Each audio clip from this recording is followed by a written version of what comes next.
2 মাস ধরে কিশোরগঞ্জের অষ্টগ্রাম উপজেলার আদমপুর ইউনিয়নের দোয়েলপুর এলাকা দিয়ে প্রবাহিত কালনী নদীতে ড্রেজার মেশিন বসিয়ে প্রকাশ্যে বালু উত্তোলন করছে একটি প্রভাবশালী চক্র, যার ফলে নদী ভাঙনে বিলীন হচ্ছে শত একরেরও বেশি ফসলি জমি ও বাড়িঘর। দীর্ঘ সময় ধরে নদী ভাঙনের সঙ্গে লড়ছে দোয়েলপুরের 43টি পরিবার। 2 শতাধিক মানুষের জীবনে নেমে এসেছে অনিশ্চয়তা। এরই মধ্যে কাদের মিয়া ও আলাল মিয়া সহ 2 পরিবার নদী ভাঙনের শিকার হয়ে এলাকা ছেড়ে যেতে বাধ্য হয়েছে। আমরা জমিন বাড়িঘর সম্পূর্ণ ভেঙে যেতেছে। অষ্টগ্রাম 3 কাছে আমি অভিযোগ দিছি, পরে কিছু কাজ দেখতেছি গেলাম কইতেছে আজ 1 মাস হই। মাটি কাটার কারণে ওই পার চলে যাইতেছে ভাঙ্গা, ওই পার আইতেছে আমরা বাড়ি ঘর ভাঙ্গা যাইতেছে।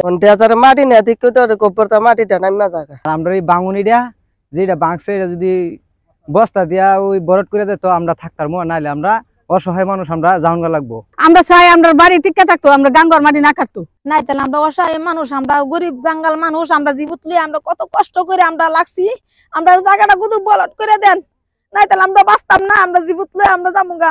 এলাকাবাসীর অভিযোগ, বালু উত্তোলনে বাধা দিলে রাজনৈতিক দলের নাম ভাঙিয়ে দেয়া হচ্ছে হুমকি। উপজেলা বিএনপির নেতাদের প্রশ্রয়ে বালু লুট চললেও প্রশাসনের নজরদারি নেই বলে অভিযোগ স্থানীয়দের। ভুক্তভোগীরা বলছে, আগে আওয়ামী লীগ নেতারা এই বালু লুট করত, এখনো সেই ধারা অব্যাহত আছে।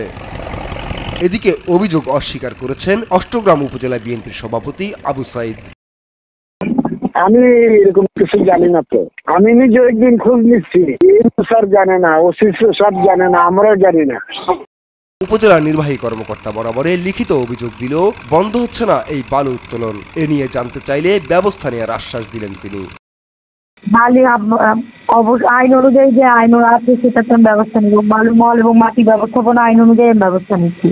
ইতোমধ্যে 100 একরেরও বেশি ফসলি জমি চলে গেছে নদী গর্ভে। এতে দিশেহারা নদী পাড়ের মানুষজন। অবৈধ ড্রেজার মেশিন জব্দ সহ দোষীদের বিরুদ্ধে ব্যবস্থা নেওয়ার দাবি নদী পাড়ের বাসিন্দাদের।